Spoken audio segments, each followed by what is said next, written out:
Next, we'd like to welcome Congressman Ed Case to join us. I'm going to tell you a little bit about him before we get started. U.S. Representative Ed Case proudly represents Hawaii's 1st Congressional District, Oahu from Makapu'u through central Honolulu, and leeward to Mililani, Waipahu, Ewa, Kapolei, and Ko'olina. Congressman Case previously represented Hawaii's 2nd Congressional District from 2002 to 2007. He also served as Hawaii State Representative from 1994 to 2002 in various positions, including Majority Leader. Ed Case was born and raised in Hilo. His grandparents on his father's side immigrated to Hawaii in 1896 from Kansas, and his family has lived on Oahu, Maui, Kauai, and Hawaii Island over the generations since. Attended Waikeakai and Kehaku Elementary School in Hilo. Before graduating from Hawaii Preparatory Academy, he went on to graduate from Williams College in Massachusetts before working on Capitol Hill for 3 years as a legislative assistant to U.S. Representative Senator Spark Matsunaga of Hawaii.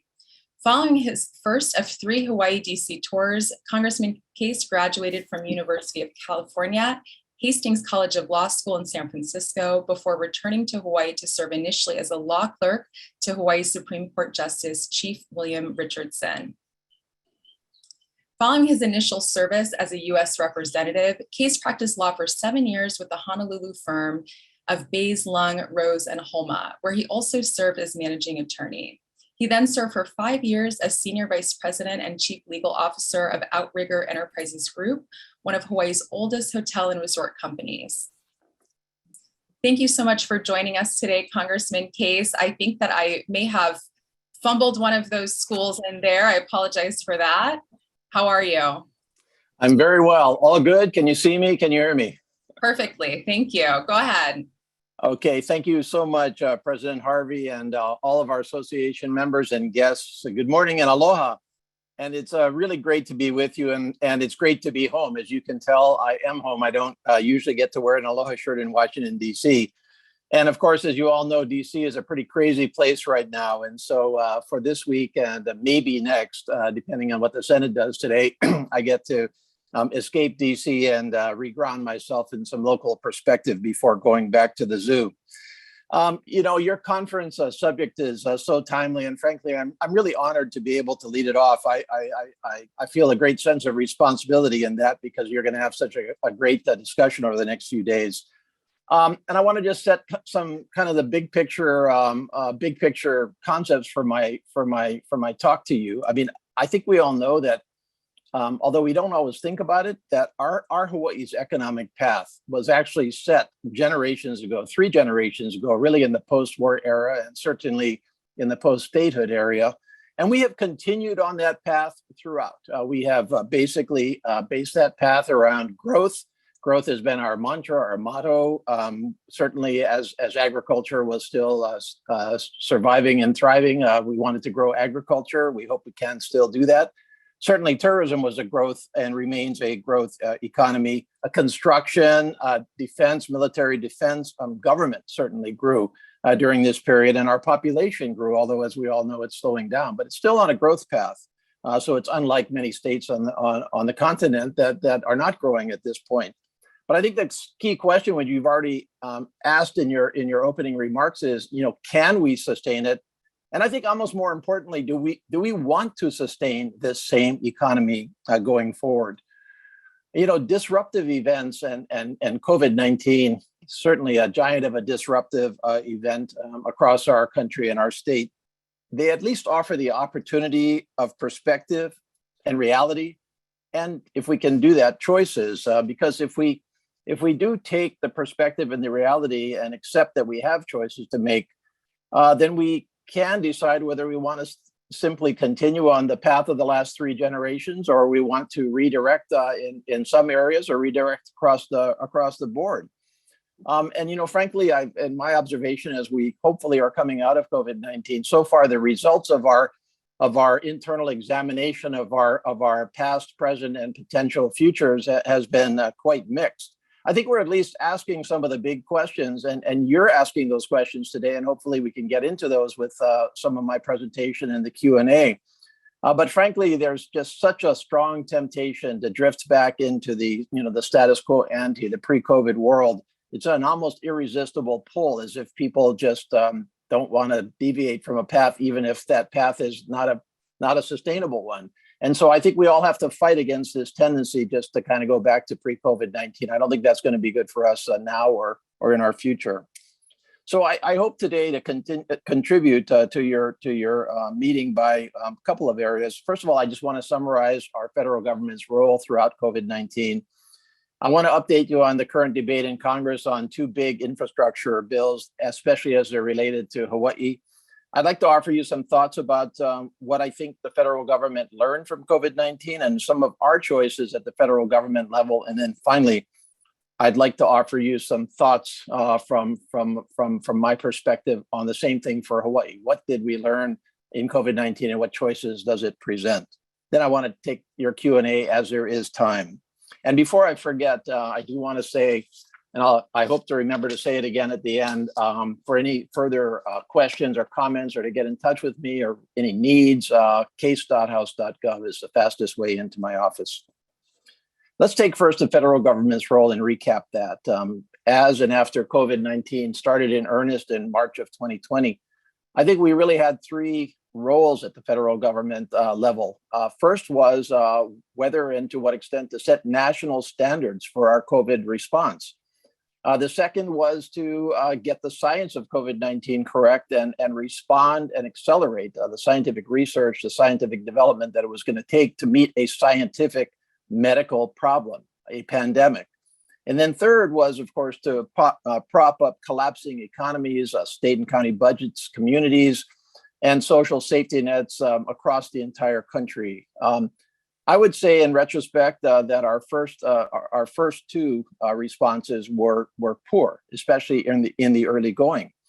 I think we left too much variation up to the local state and county governments. I think in Hawaii we did the right things early on, but much of our country did not do the right things, especially from a scientific perspective.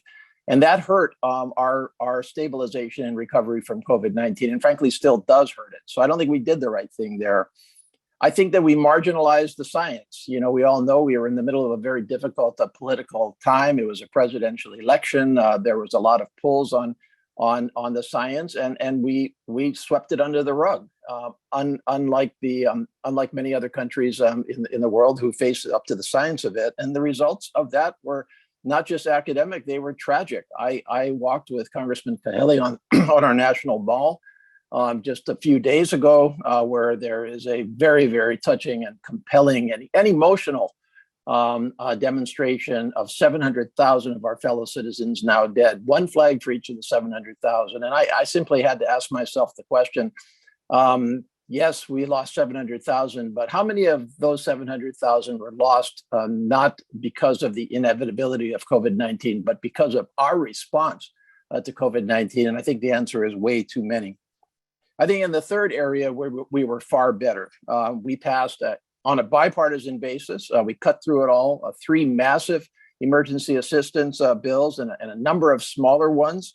Those bills in totaled somewhere around $5.4 trillion of federal emergency assistance throughout our country and world. And frankly, that the money is, although it is starting to come through the pipeline, it is still coming through the pipeline, and so it will probably approach $6 trillion by the end of the day. That money went, I think we all know, to many parts of our economy and society. It certainly went to businesses, including especially small businesses throughout our country, which were especially hard hit. It certainly went to propping up unemployment insurance systems, including here in Hawaii, where we had the highest unemployment rate in the entire country, as you know. Direct stimulus payments to citizens, two separate direct stimulus payments, propping up the social safety net across the board through various areas, state and county government assistance for them to use in relative discretionary approaches. And finally, just the healthcare and the science of COVID-19, as we saw our health care system completely overloaded, and as we needed to accelerate the scientific response to COVID-19. I think sometimes we don't fully appreciate the magnitude of what that was really all about.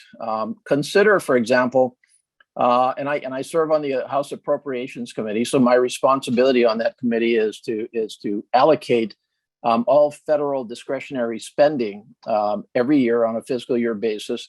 And so when I speak of discretionary spending, I speak of all federal spending, excepting out only spending that occurs automatically. So, for example, that's Social Security benefits, the veterans benefits, some others, those are the largest. But all federal discretionary spending is allocated every year. And that total is $1.5 trillion. So $1.5 trillion each year to our entire federal government, including defense, including education, including health and human services, including environmental protection, totals 1.5 trillion. And we spent in 18, 20 months now, 5.3 trillion. We're going up to 6 trillion. So that's 4 federal fiscal years in one fiscal year is what we spent. That's the magnitude of what we did. And by the way, to put a point on something that is very relevant from my perspective, that money was borrowed.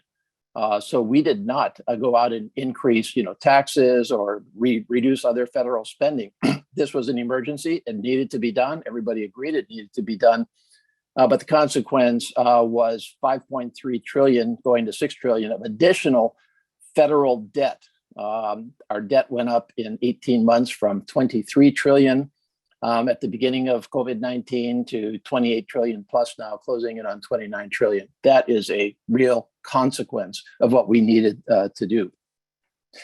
Of course, I believe we can all agree that this emergency assistance was indispensable to Hawaii, as it was to many, many parts of our country, but especially to our Hawaii, as we saw our tourism industry tank and related industries have great difficulty. That assistance has totaled somewhere in the range of $20 billion to date that has been coming into Hawaii from the federal government emergency assistance programs for COVID-19. And again, I want to contrast that to realize some sense of the magnitude of what that meant. If you consider that our state general fund budget, so think discretionary for rough comparison purposes, our general fund budget in 2021 was $8 billion. Then obviously we spent 2.5 times that within a very short period of time. If you consider that pre-COVID tourism annual revenues were somewhere in the range of $18 billion, then we essentially supplanted that number and actually far exceeded it, because that's tourism spending, not taxes on tourism, it's spending. And so it was a huge amount of money coming into Hawaii to supplement the loss of tourism and other dislocation from COVID-19. We saw many of the same components which were quite successful here in Hawaii. Those included, for example, just focusing back on small business, because we are a small business state. We saw somewhere in the range of 45,000 Paycheck Protection Program loans for a total of about $3.8 billion. Much of it now forgiven, and the rest of it probably about to be forgiven. I walked through Kapahulu and Kaimuki and Manoa in the last 48 hours, talking to several small businesses. Virtually all of them had benefited from the PPP. That had been an incredible advantage to them in just making it through a very difficult time. We also saw economic injury disaster loans at about 37,000 loans extended for about $2.2 billion. We obviously had one of the highest utilization rates on federal unemployment insurance supplementation in the entire country, given our rate. We also had a very high utilization of direct stimulus payments because of our own income mix here. And finally, our state and county governments got major assistance that pulled them through from a budget perspective. They still have that money, and they are obviously still making decisions about where best to utilize that. So, I think the bottom line here is that from a federal response to COVID-19, although we did not do well in certain areas, we certainly did well, I believe, in the economic and other emergency assistance that we sent out throughout the country. But that is all for now. We are not planning, at least at present, any further major emergency assistance throughout the country. Obviously, if COVID-19 tanks our country again, we would have to look at that. But that's not where we are in Congress or in the administration right now. And so kind of what else is out there that we can look to from a federal government perspective for Hawaii? And here I want to focus on the second part of really my presentation to you, which is the two major infrastructure bills that are before Congress right now, before the Washington federal government right now, and that you read about daily in the papers as well as in the letters to the editor. And so I want to quickly summarize these to you because they are the victims of an incredible amount of misinformation out there. Obviously, they are high stakes bills. People feel very strongly about both of them on a macro basis and on individual component basis, and that drives a lot of fear and anxiety and wrong information, deliberate and otherwise. So here's what's actually happening. And these bills, obviously, if they pass, and I think they will in some way, shape, or form, they will have a major impact on our Hawaii that we need to factor into our thinking going forward. So these all start with President Biden's so-called Build Back Better agenda that he announced back earlier this year, which really had two components to it. Number one was what he referred to as the American Jobs Plan. That was a multi-trillion-dollar proposal really to revitalize our crumbling physical infrastructure throughout our country. So what you would think of as traditional infrastructure, roads, bridges, ports, sewer and water lines, airports, and on. And we know we have a major problem with that here in Hawaii. We can tell that any day of the week that we go driving or otherwise encounter our infrastructure. But beyond that, it was also an investment in other infrastructure, most relevantly for us here in Hawaii, broadband, which is incomplete throughout much of our state and our country. Beyond that, there was also major investments in that proposal in climate resiliency, which is a critical issue, of course, for us here. So this was a huge proposal in and of itself.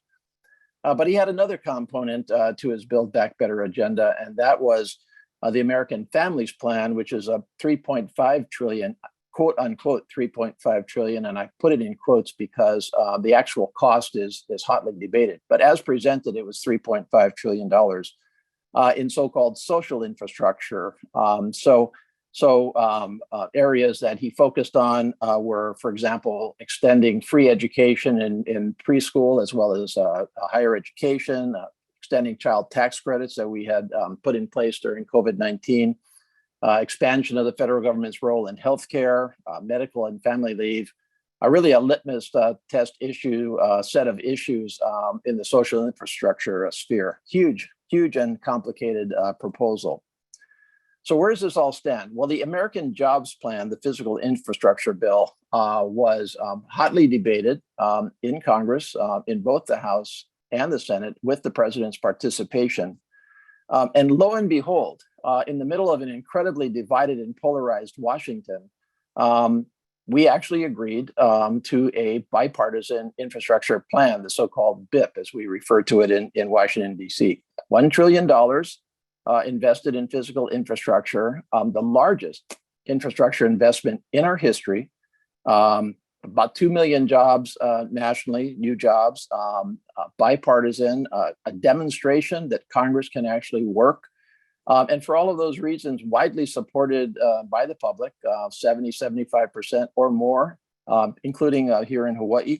And for our Hawaii, this would mean somewhere in the range of $2 billion of federal assistance towards our infrastructure needs, which we desperately need some help with across the board, as I think we would all acknowledge. Obviously, not just the money coming into Hawaii, not just the infrastructure being fixed, but very, very good new jobs and translation benefits throughout our economy. So I have fought to get this particular bill passed as soon as possible. I fought as hard as I could. I believe in it on a number of levels. Unfortunately, thus far, it has been held up by some of my colleagues in Congress who have mistakenly believed, in my view, that it is needed as quote unquote leverage to maximize the other measure, and frankly are willing to risk passage of either or both of the bills. And I think they're busy doing that.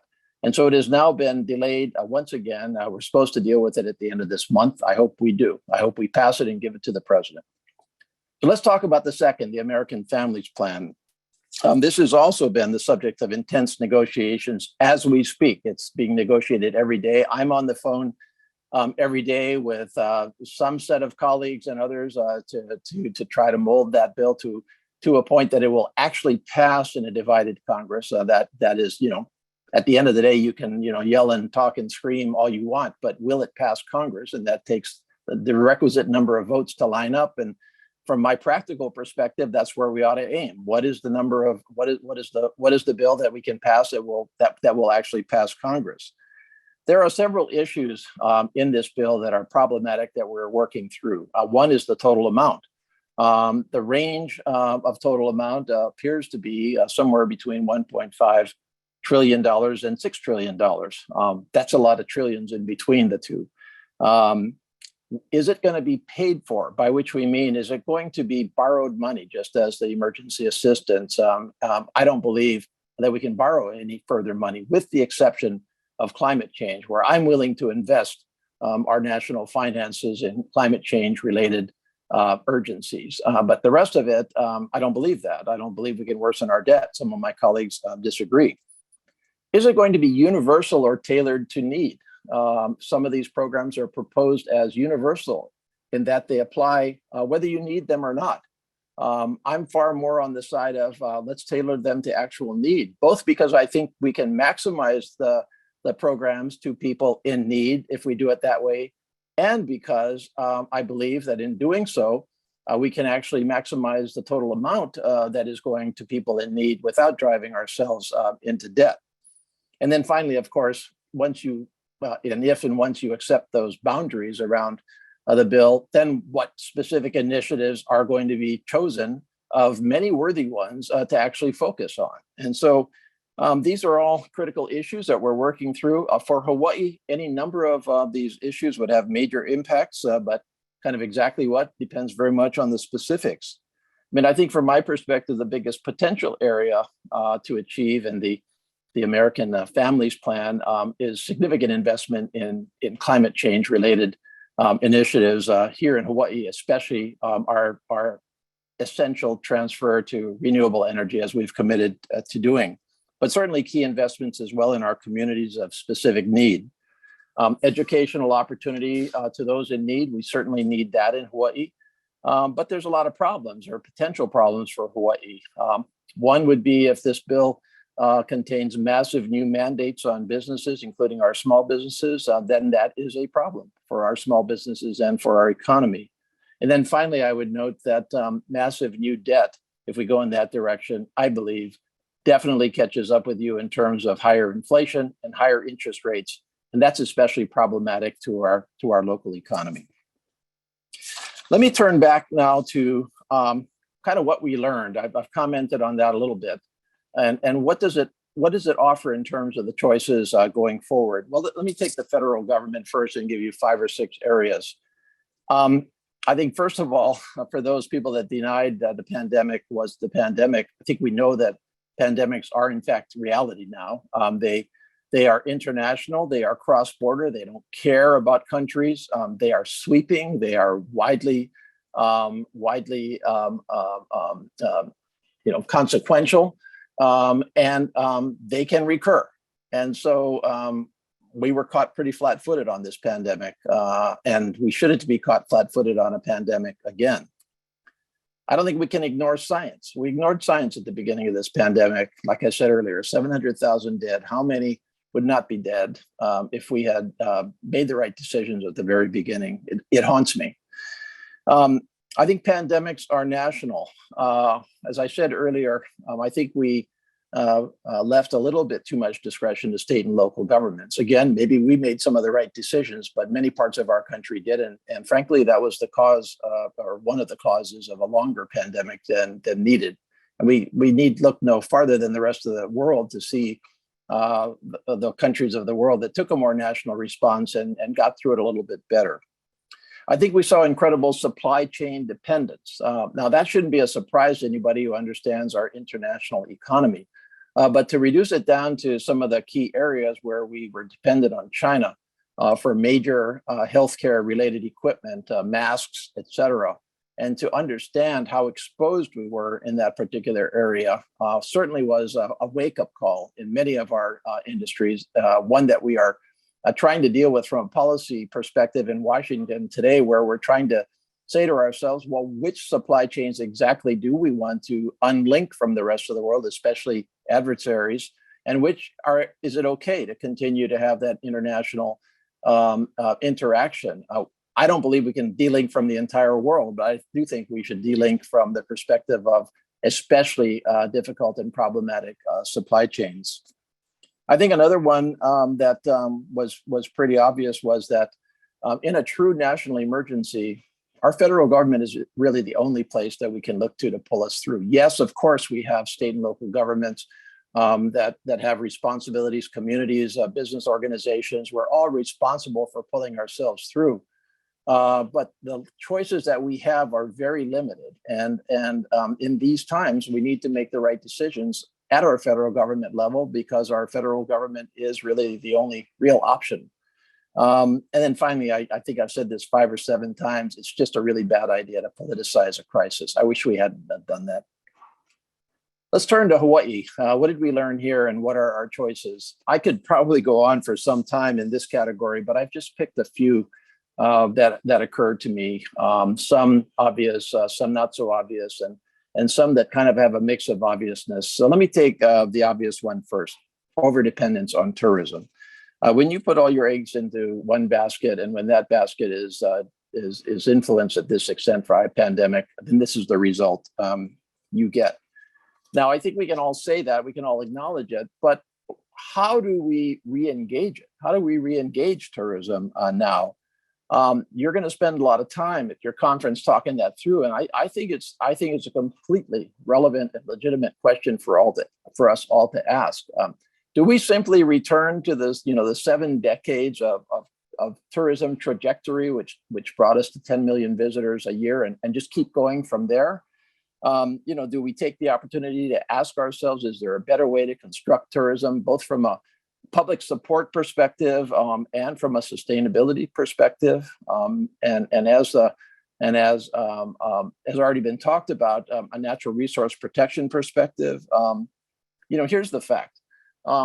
Even before COVID-19, public support for tourism, at least the brand of tourism that has been practiced of late, was plummeting. Public support was plummeting. Everybody was just getting sick of it, of over tourism. And, I guess I would call it a brand of tourism that was intrusive, was extractive, was disruptive, was unsustainable. Tourism depends on public support. That's what we market to the world. It's not just our scenery, it's us. And if us are not happy, that doesn't make for a very happy tourism industry. And that was manifested all over the place by crowded, excluded natural resources and parks, by trash on our highways and streets, which we do too. But I mean, tourism contributes to that. By completely disruptive, air tour helicopters all over our state. I mean, we all have examples of it. And so the question is, do we just go back to that? And so I'm going to just, posit another approach that takes some pretty tough choices, but may be the way to go from my perspective. So let's consider a model of tourism going forward, which is really designed to stabilize volume, increase demand as to supply, and increase prices, and maintain jobs and revenue production. Can we pull that off?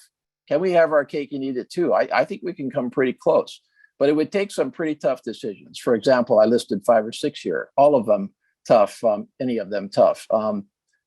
No new hotel and resort areas, no reclassification of any more land for hotels and resorts, no expansion of existing hotels and resort areas. No expansion of room in existing hotel and resort areas. If you have, 2,000 rooms on a particular property and you want to rebuild it or renovate it, you don't get to go to 2,500 rooms. It's 2,000 rooms. True crackdowns on illegal vacation rentals, which we haven't done yet. Promising signs, but we need to get there. And restrictions on existing legals, so we don't expand the pool of hotel rooms in our state, especially in residential areas. We don't build any more airport gates. Our airport gates are being built to accommodate increased demand. That demand is generated by increased tourism, not by us. And so should we continue to accommodate an increased tourism model, we can start to do that from our own infrastructure decisions.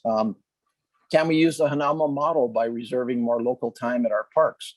Hanama has been very successful in instituting a reservation system and really reserved time for residents. Can we do that elsewhere?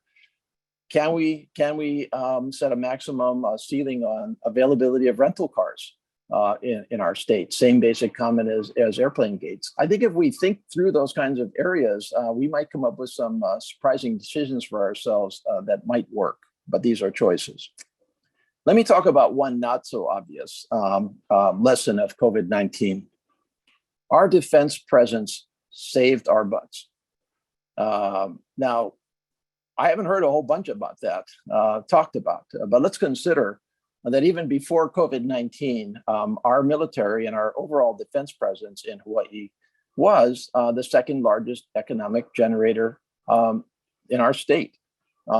Somewhere, I've seen different figures on this, and perhaps some of you can comment with more authority, but somewhere between 10 and 20%, and translatable beyond the simple military and defense community itself, whether it be actual military presence here through payroll and investment, or defense contractors, or back to my appropriations committee where I serve on the subcommittee on military construction, actual physical investment for infrastructure here in Hawaii.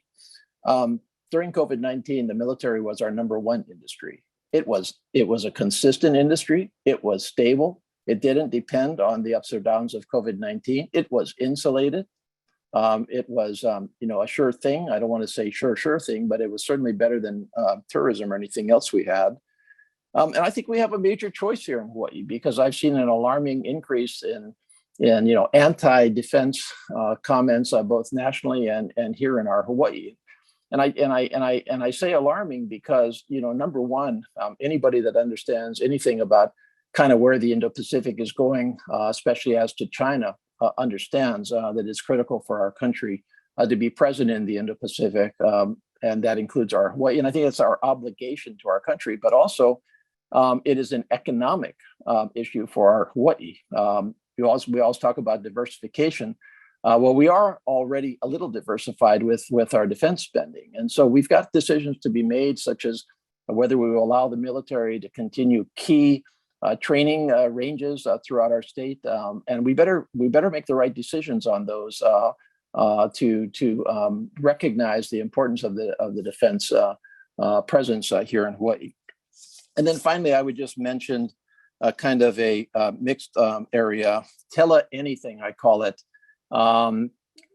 We all know that tele-anything is with us. Tele-education, a little bit of a mixed result, but can be solved and improved through broadband and increased availability of resources. Telehealth, a clear success during COVID-19. And then finally, I would call telebusiness. Telebusiness is an interesting one because it means that people can live and work, of course, from their homes. But what it does do also on the negative side is it internationalizes a presence here in Hawaii, which of course leads to substantial increased competition for local housing. And so there is a consequence there. I don't think it's necessarily bad, but I certainly do believe that one choice we have is to recognize that reality by clearly delineating between residences that are primary residences and residences that are, people from elsewhere in the world that just want a second home or want to be able to come down here and live and work for a few months every year. I think that's a fair choice to make. Okay, well, I've gone on way too long, so apologies. I'm just going to wrap this. I think from my perspective, these are just some of the lessons of COVID-19 I see and some of the choices that we face.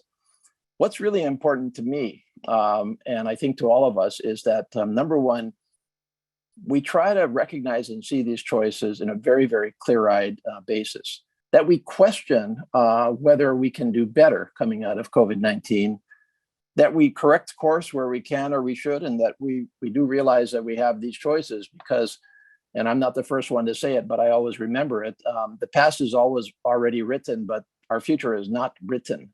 We do have decisions to make that can chart that future. Anyway, I look forward to continuing as your partner on Capitol Hill again, to get into my office, case.house.gov. Mahalo, and I'm sure that I exhausted the time for Q&A, but I'll do it anyway if you want. Thank you very much, Congressman. Yes, we do have a couple of questions. And actually, that last point you made about broadband, our first question is in regards to that. An editorial in the Wall Street Journal yesterday morning identifies an earlier program to expand broadband in Hawaii as an example of extreme corruption. For example, the one run by Sandwich Isles Communications.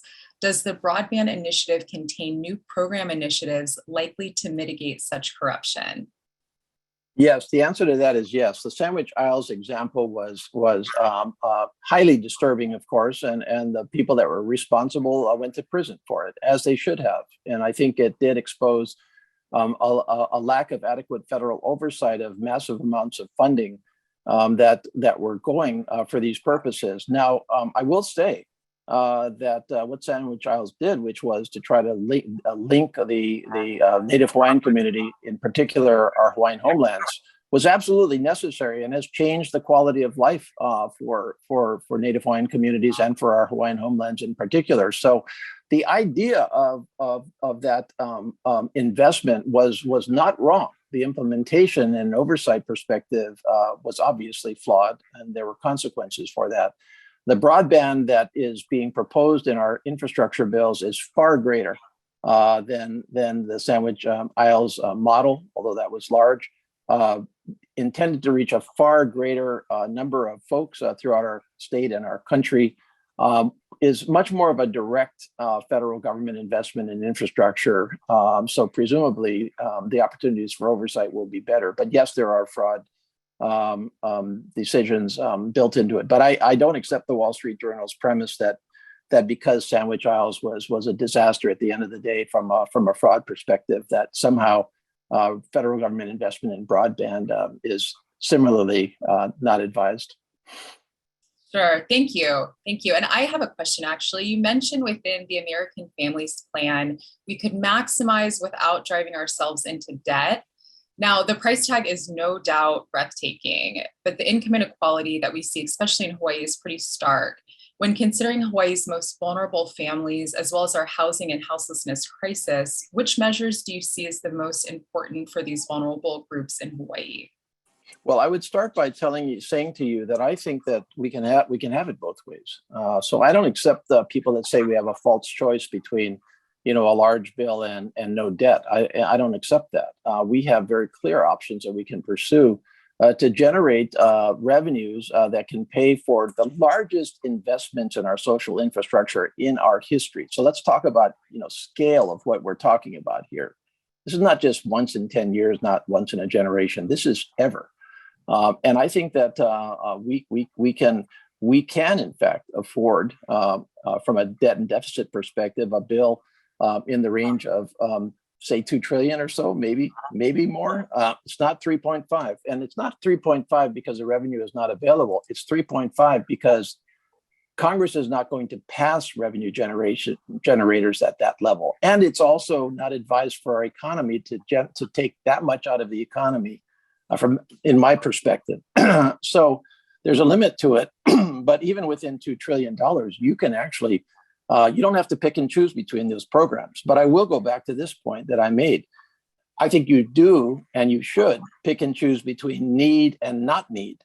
So, for example, if one of his proposals was free community college for all, well, I don't agree with that. I think that if I have a choice between allocating resources to to community college assistance for those who cannot otherwise go to community college, and those that can perfectly well go to community college. I know which way I'm going on that. And if I go on a universal basis, then I'm taking that money away from another program where there is equal need. Thank you. Appreciate that. And just a couple more questions. We'll get through these and then we'll let you off the hook here. Congressman, you mentioned that you felt that the initial response at the beginning of the pandemic could have been better and that failure caused the loss of lives. What specifically do you think we did wrong and how do you think we could have done better? Well, I think I've tried to talk to that. I think there was a real reluctance at the time at the federal level to federalize a standard response, especially focusing on science. It was pretty clear to our medical community, to the objective folks that deal in pandemics, what was going on, what was needed. And had we developed at least some modicum of national standards at the time, and said to all states, no, that's the way we need to go. We're all linked. We can't stop things at the borders. People cross borders. Then I think we would have been a lot better off. I think there was also just a sheer marginalization of the science at the federal government level that became very, very political, and that was tragic. And I think that did cost lives. I absolutely do believe that. Thank you. And last question here. We also have experienced significant supply chain disruption, and it is currently reported that approximately 500,000 ships sit awaiting to enter ports in California. What can be done to address the situation besides the workforce shortages? Specific to shipping, would elimination or, if possible, a pause of the Jones Act have any impact specific to Hawaii's shipping? Well, I've fought this Jones Act battle for a long, long time now. So I hope everybody knows where I stand on the Jones Act. And I guess I would say, well, here's what happens when you limit your supply of shipping to a landlocked, island state 2,500 miles from the nearest supply point, and you say nobody else can function in that environment. This is what you get. So I'm very clear on the Jones Act contributing and being magnified in the middle of a COVID-19 crisis, because fundamentally the Jones Act causes all of the goods that we get here, many of which have an international source, to be sourced through the continent and back here when it doesn't have to be that way. So I think I'm pretty clear on that. In terms of the ships, it's very complicated what's going on in terms of our ports. I will say that one of the issues is the basic infrastructure of our ports, which goes back to that major infrastructure measure that I do support. That money would go to revitalizing ports that are simply not equipped to handle either the volume or the modern capacity of many of the ships that are transiting our world today.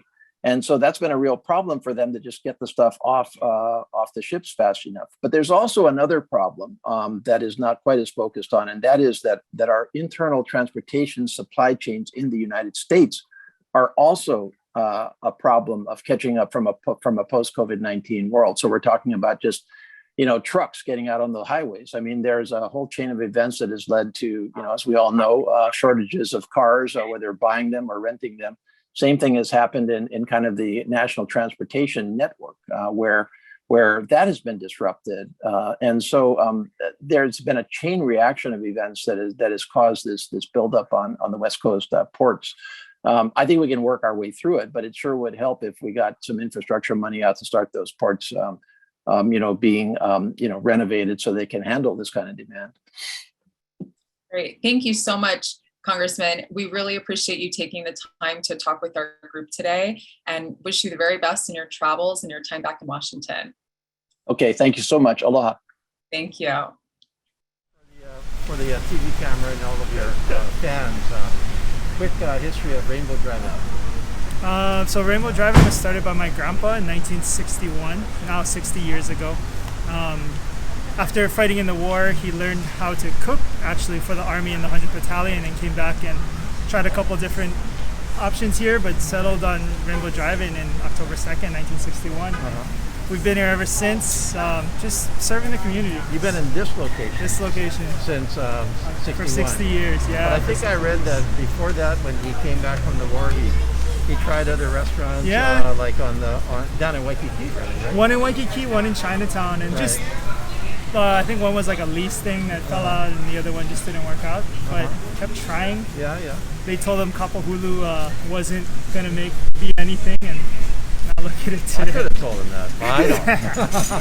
But I think I first came to Rainbow.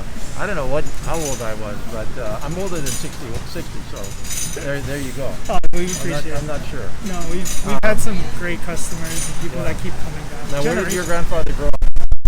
Eva Beach. Yeah, he grew up in Eva Beach. Went to Okinawa. Nisei. So he went back to Okinawa for a little bit and then came back right before the war. Your grandfather? Yeah. So he's a Kibe. Kibe is you born here and you went back. Went back and then came back. And then came back again. Yeah. Ah, I see. Yeah. And so his grandparents came here. Remember what year? I don't remember what year. Okay. But Yeah. Eva Beach must have been part of the sugar Yeah, the plantations. Yeah, sugar plantations. So Okinawa is the heritage. Yep. And how about your grandmother? She was also from Okinawa. Oh, I see. Yeah. So Okay. that whole side is from Okinawa. Uh-huh. So we take great pride in that. Now, do you run this yourself? I mean, Yes. is that your business? Yeah. So I'm the only child. You're the only child. I'm the only child, and I have no cousins. Ah. So Okay. So I this mean, is kind of always knew. I was- uniquely all you. Yeah. Because family businesses usually there's plenty. Yeah. Yeah, but it just falls straight onto me. Yeah. I went to Sumida Watercress Farm Oh yeah. a couple of weeks ago. Okay. Same thing. They're down to 4th generation now, but not very many kids along the way. So it's a pretty small family still. Yeah. You ought to talk to them. We have a family business center actually put on by Scheidler, Oh yeah. and we have a next gen section where we all talk about the struggles. Oh yeah. But not that complicated if you're the only one of that generation. You don't have to. It's a lot of pressure. Just Yeah. a little bit. Just a little bit. Don't screw it up. That's all they're asking. Yeah.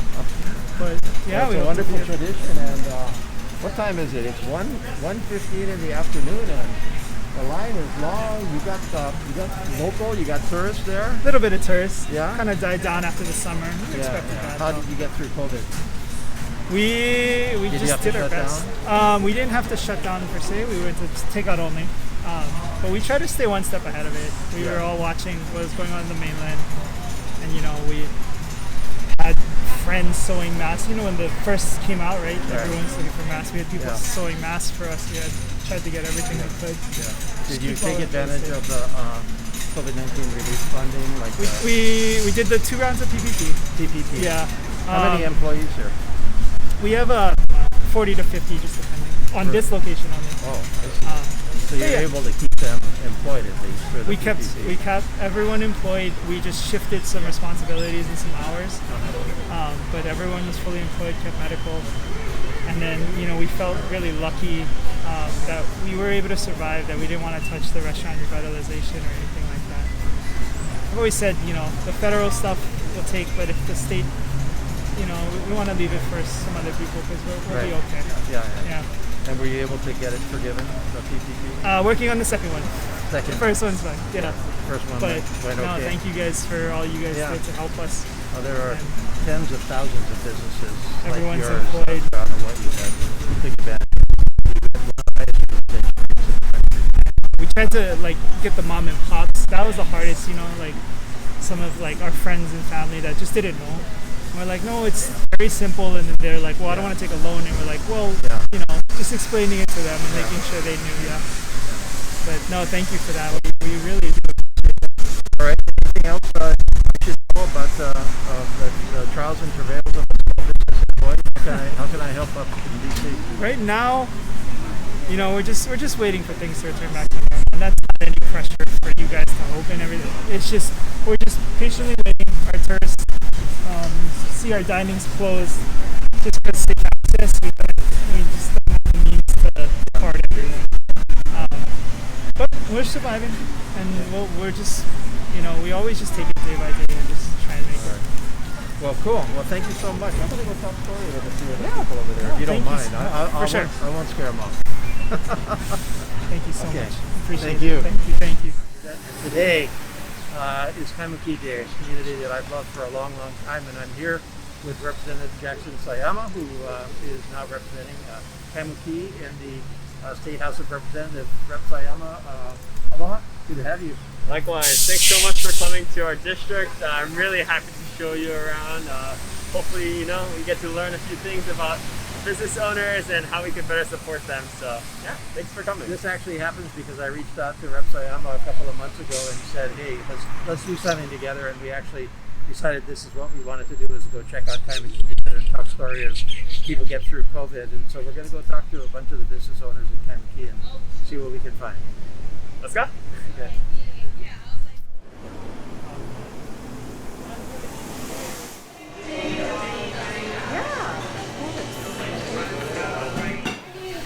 I totally understand.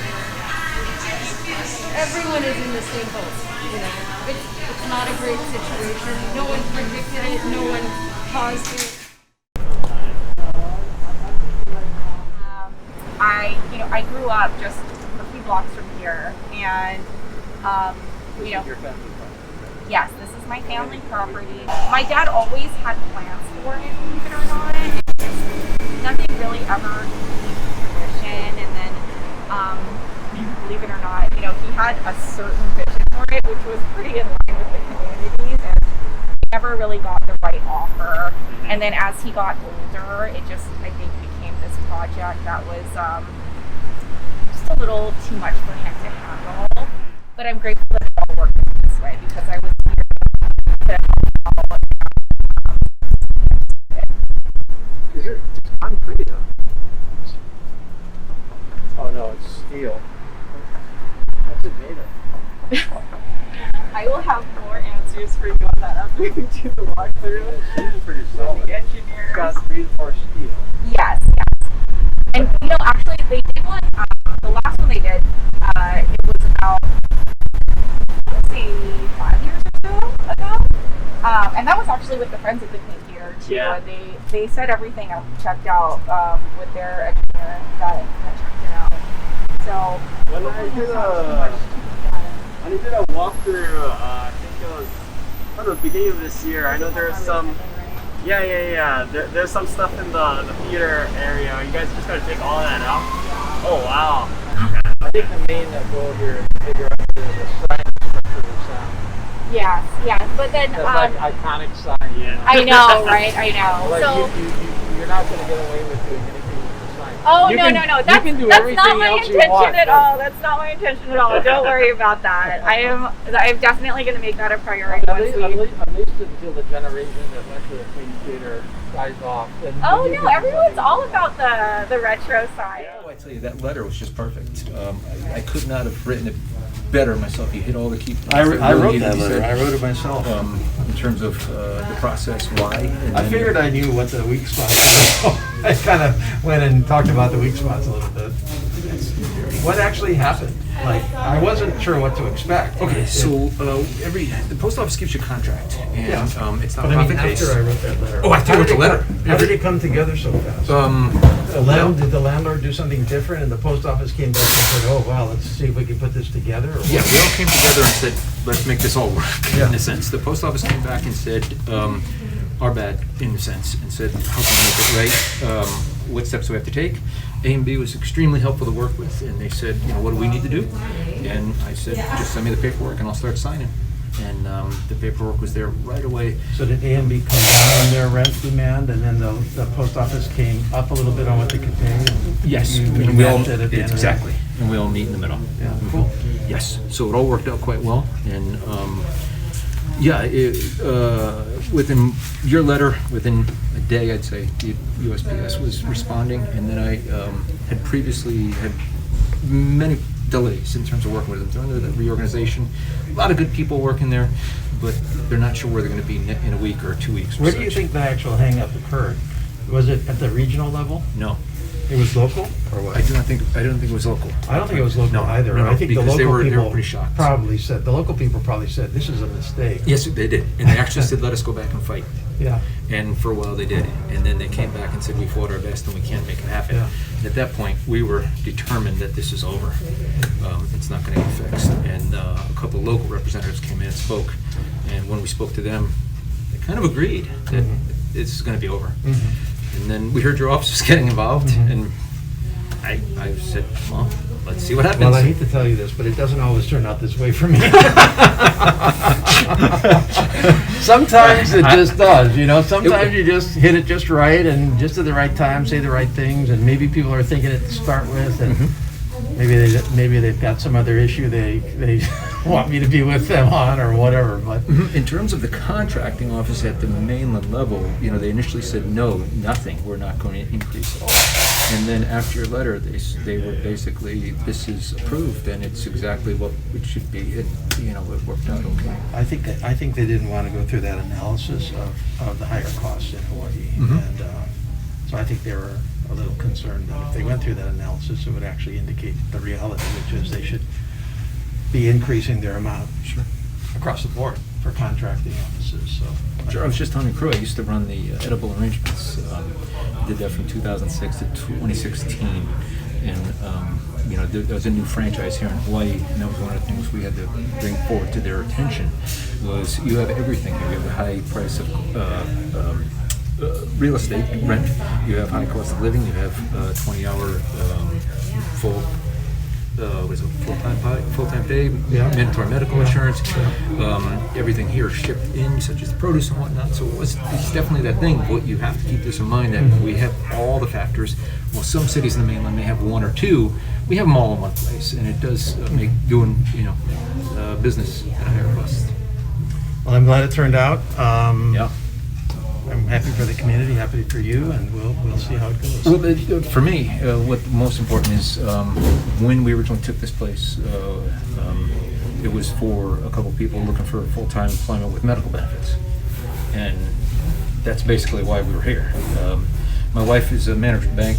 I'm retired Air Force. I also teach. I do other things. This was not our livelihood, but it is for some of the employees here. They have their medical and full-time pay. We have 6. We have 3 on medical, and that was a big concern. What do you mean you have 3 on medical? So 3 full-timers. So over 20 hours? Yes, exactly. Yeah. So for them, their medical and their livelihood is here, so their benefits and such.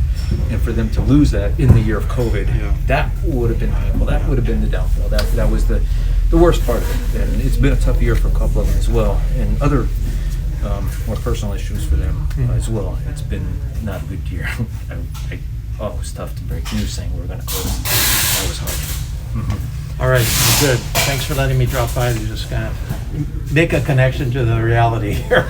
Now that I'm back from DC for a little while. Well, thank you for been wandering around Manoa a little bit. 'Cause these are my old stomping grounds, so it's I've mailed many things from here. Awesome! I ran my all of my state legislative campaigns out of this. I ran a whole governor's campaign out of this post office, and my first congressional campaigns out of here. So Awesome. I've actually have some sweat equity in here. Excellent. Well, you guys are always welcome, and your letter is hung proudly in our window in the Thank front. you so much. When people say, what happened? We say, just read this. This is what happened, because we're absolutely determined that would not have happened. It's a miracle. Thank you for that. Okay. Thank you. All right, well, aloha.